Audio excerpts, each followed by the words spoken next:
আমরা মৌলভীবাজারবাসী হবিগঞ্জের আমরা উঠবো না, এই প্রতিশ্রুতি আপনারা দেন। আর এই আন্দোলন শুধু মালিকার শ্রমিকের না, এটা টোটাল মৌলভীবাজারের ইজ্জতের বিষয়। আমাদের লাভ হবে না। আমরা রাস্তায় নেমেছি, আমরা আমাদের স্বার্থ উদ্ধার করে আমরা তা বয়ে বয়ে যাবো। আর জননেতা নাসির রহমান যে বক্তব্য দিয়েছেন, এটা আমরা সমর্থন করি কিনা বলে যদি কোনো বৃহত্তর আন্দোলন আছে, পশ্চিম বাজার যদি অবরোধ করেও সংগ্রাম করতে হয়, আমি প্রতিশ্রুতি দিয়ে যাচ্ছি আমরা সেই সংগ্রামে থাকবো।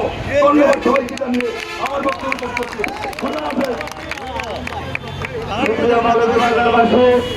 আমাদের মাঝে এসে মিছিল সহকারে উপস্থিত রয়েছেন মৌলভীবাজার পৌর ছাত্র দলের আহ্বায়ক ইয়াহামুকে স্বাগত, শুভেচ্ছা এবং অভিনন্দন জানাই।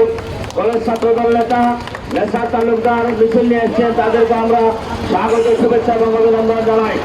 সুপ্রিয় মৌলভীবাজারবাসী, আমাদের অবস্থান কর্মসূচিতে এসে উপস্থিত হয়েছেন মৌলভীবাজার জেলা শ্রমিক দলের সংগ্রামী সভাপতি জনাব রফিকুল ইসলাম রশিদ ভাইকে আমাদের অবস্থান কর্মসূচিতে আসার জন্য আহ্বান জানাচ্ছি। উপস্থিত হয়েছেন মৌলভীবাজার জেলা বিএনপির আহ্বায়ক কমিটির অন্যতম সদস্য জনাব আব্দুল আলিক সিদ্দিকীকে আমাদের অবস্থান কর্মসূচিতে ব্যানারের সম্মুখে আসবার জন্য আহ্বান জানাচ্ছি।